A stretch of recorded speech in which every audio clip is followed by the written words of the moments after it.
పరిస్థితి ఏంది? విధ్వంసం. విధ్వంసం అంటే నేనేదో ఊరికే అనట్లేదు, మా తమ్ముళ్ళని నేను కోరుతా ఉన్నా. విధ్వంసాన్ని నేను మాటల్లో చెప్పడం కాదు, మీకు చూపెట్టాలనే వచ్చిన నేను. మూసీ పేరు మీద, హైడ్రా పేరు మీద వీళ్ళు చేస్తున్న దుర్మార్గాలు.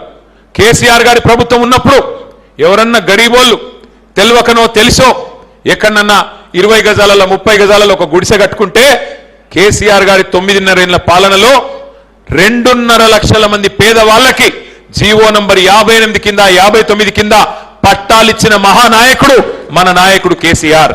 కానీ ఇలా కాంగ్రెస్ వాళ్ళు ఏం చేస్తున్నారు? ఒక్కసారి నేను మీకు చూపెడతా. హైడ్రా భూతం పేరిట ఇలా వాళ్ళు చేస్తున్న కార్యక్రమాన్ని ఒక్కసారి చూపెట్టాలని చెప్పి మా తమ్ములను ఆ వీడియో ప్లే చేయమని చెప్పి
కేసీఆర్ అన్నా యాడున్నావు, నువ్వు రావాలి.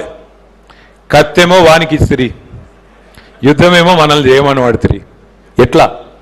గాడిదలకు గడ్డేసి ఆవులకు పాలు పిండితే పాలు వస్తాయా? ముళ్ళ చెట్టుకు నీళ్లు పోసి పండ్లు రావాలంటే పండ్లు వస్తాయా? మరి కాంగ్రెస్ వాడిని గెలిపించి కేసీఆర్ అన్నా రావాలి, కాపాడాలంటే ఏం చేయాలి? కాపాడే ప్రయత్నం చేస్తున్నాం. కానీ బాధ ఎక్కడ అనిపిస్తుంది అంటే 420 హామీలు ఎక్కడో పోయినాయి. ఎస్సీ ఎస్టీ డిక్లరేషన్ ఎక్కడ పోయిందో ఎవరికి తెలియదు. బీసీలకు ఇచ్చిన మాటలు ఎక్కడ పోయినాయో ఎవరికి తెలియదు. हमारे माइनॉरिटी भाइयों के साथ बहनों के साथ जो वादा किया गया आपको सब डिक्लेरेशन के जरिए, उसका क्या हुआ किसी को नहीं मालूम. 6 गारंटी बोले, क्या हुआ किसी को नहीं मालूम. आज हालत क्या है? 30 నెలలైంది, 2.5 సంవత్సరాలు అయిపోయింది కాంగ్రెస్ ప్రభుత్వం వచ్చి. హైదరాబాద్ లో మీ రాజేంద్ర నగర్ నియోజకవర్గంలో నేను అడుగుతున్నా, ఒక్క ఇల్లు ఎక్కడన్నా కట్టినరా? ఒక్క ఇల్లు కట్టినరా ఎక్కడన్నా? మీ ఎమ్మెల్యే గారు గోడ దుంకి పోయిండు కదా, ఒక్క ఇల్లు కట్టించిండా ఎక్కడన్నా? ఒక్కటి ఎక్కడన్నా? ఇందిరమ్మ ఇల్లు కట్టినరా ఎక్కడన్నా? కట్టిరా లేదా? కట్టిరా లేదా? వినబడతలేదు, గట్టిగా చెప్పాలి. కట్టినరా లేదా? కానీ ఎన్ని ఇండ్లు కూలగొట్టిండ్రు? ఎన్ని వేల ఇండ్లు కూలగొట్టిండు హైదరాబాద్ లో? ఒకటా రెండా? వేల ఇండ్లు ఇలా కూలగొట్టి గరీబుల గోసబుచ్చుకునేది వాస్తవం కాదా? 2.5 ఏళ్ళైంది, ఒక్క ఇల్లు కట్టే తెలివి లేదు, ఒక్క ఇటుక పెట్టే తెలివి లేదు, ఒక్క స్కీమ్ అమలు చేసే తెలివి లేదు.